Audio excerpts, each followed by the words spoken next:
What's up, everybody? It's Advocate coming at you again. Hey, we're going to talk about prior written notices. Could be the game changer in your special education journey. So listen up closely. I look forward to this one.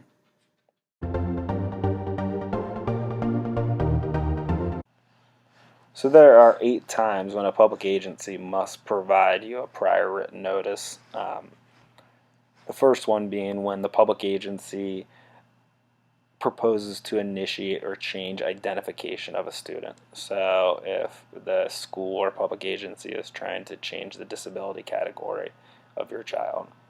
Number 2 is when the public agency proposes to initiate or change the evaluation of a student. So if the school would like to evaluate the student again, a prior written notice needs to come home. Number 3, when the public agency proposes to initiate or change the educational placement of a student. Definitely a prior written notice needs to come home. Obviously, you probably should be having an IEP meeting because you're going to need a parent signature for a change of placement. 4, when the public agency proposes to initiate or change the provision of free, appropriate public education, or FAPE, to a student. So if they are not providing that student with a free, appropriate public education, in the A and FAPE, the appropriateness is where advocates like myself can really get in and make some changes into that IEP. Number 5, when the public agency refuses to initiate or change identification of a student. So this would be more like if a parent suggested another evaluation, they're denying that. Number 6, when the public agency refuses to initiate or change the evaluation of a student, so they're refusing to reevaluate.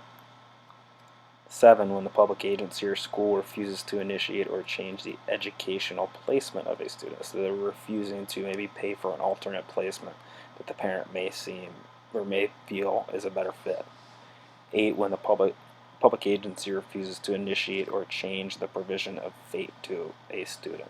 So if they weren't providing a free and appropriate public education to the student prior to that, why are they refusing to initiate or change that to make them in compliance? So those are the 8 reasons why you should get a prior written notice with justification on it. The next slide will be going over an actual prior written notice. Going to the prior written notice. This is a law that just states that for the 8 purposes that I stated in the previous document, that a prior written notice needs to be sent home. What will happen, how this prior written notice will look is, first question will be the description of the action that the school district proposes or refuses to take. Now, I made up a scenario saying that it was an initial evaluation and the school district is refusing to evaluate. So I wrote in there, the school district is refusing to evaluate the student at this time due to good grades, lack of data, and time on the response to intervention, or RTI model, which I've talked about in previous videos. The next box is an explanation of why the school district is proposing or refusing to take that action. Again, made up scenario, but I put, even though parents brought documentation from their private doctor with a diagnosis of ADHD, the district does not feel it is negatively impacting students' learning.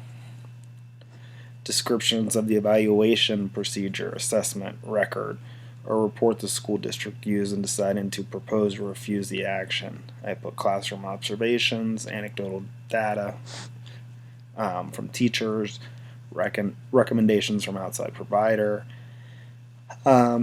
We could also do, students' current grades. I could see the district listing.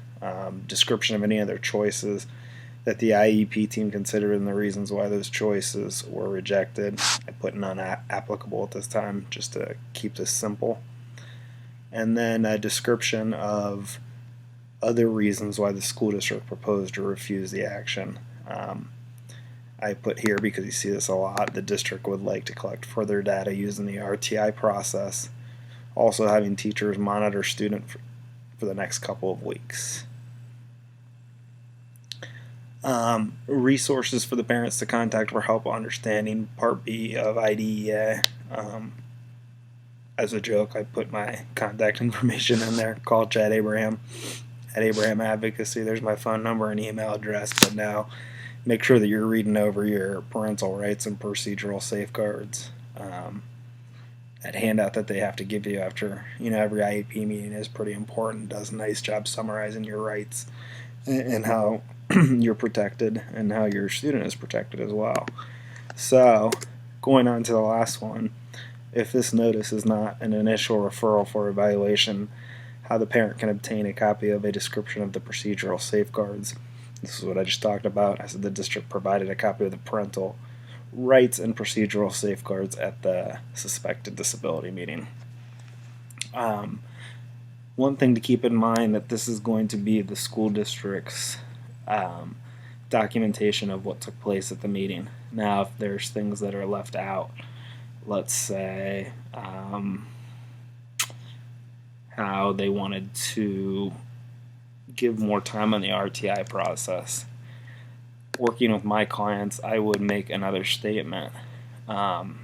We call this a dissenting opinion. And I would simply write a dissenting opinion to the district to attach to this prior written notice that they've sent. So for like this one, where they want to see that RTI model take place, I would have them document that parents, let's do this in a different color.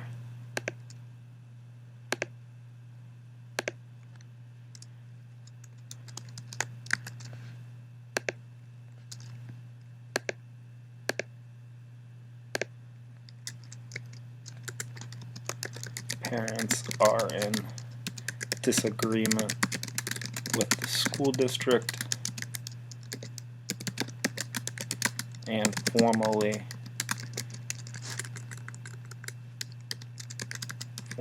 requested that an evaluation be conducted on their child due to doctor medical diagnosis. It's going to go outside the line. It's not going to look pretty, and I apologize. Things like that. It's called a dissenting opinion, and we can definitely write one, and I think you should, because again, this is really how the district saw things. So there's going to be different opinions, and that's why there is something called a dissenting opinion tool that you can use to kind of add to or go against what the school district is saying with their descriptions in any of these boxes. I greatly appreciate everybody tuning in. Keep hitting that subscribe button, and I'm going to keep giving this information out for free. My goal is to empower parents, so leave the comments too. Let me know what you want to hear about. It's me signing out.